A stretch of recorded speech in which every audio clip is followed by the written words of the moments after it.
આજે આપણે એવું મિલ્કશેક બનાવશું કે જેનાથી હિમોગ્લોબિનની ઉણપ પૂરી થાય છે, સ્કિન ગ્લો કરે છે, હેરફોલ ઓછું થાય છે. અહીં મેં 10થી 15 ખજૂર લીધા છે. આટલા ખજૂરમાં 4 ગ્લાસ મિલ્કશેક બનશે. ખજૂરમાંથી આ રીતે ઠળિયા કાઢી લઈશું. હવે એક બાઉલમાં આપણે ઠળિયા વગરના ખજૂર લઈ લઈશું. હવે એમાં આપણે 1 ગ્લાસ જેટલું દૂધ રેડીશું. એને આપણે 1 કલાક માટે રેસ્ટ આપીશું. હવે 1 કલાક પછી આપણે એને મિક્સરમાં ક્રશ કરી લઈશું.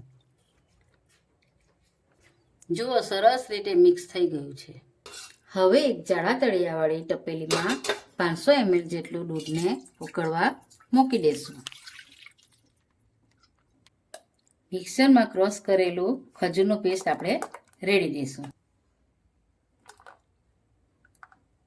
હવે આપણે એને મિક્સ કરી લઈએ.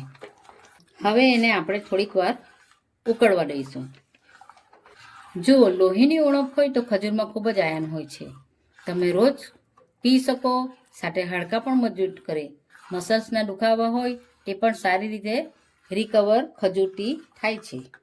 ખજૂર આપણા શરીર માટે ખૂબ જ ગુણકારી છે. હવે આ ખજૂર મિલ્કશેક ઉકળી ગયો છે, તો હવે આપણે એમાં એલચીનો પાવડર ટેસ્ટ માટે નાખીશું.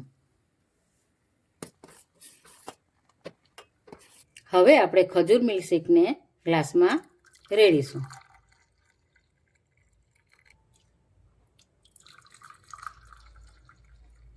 હવે આપણે કાજુ બદામથી ગાર્નિશ કરીશું.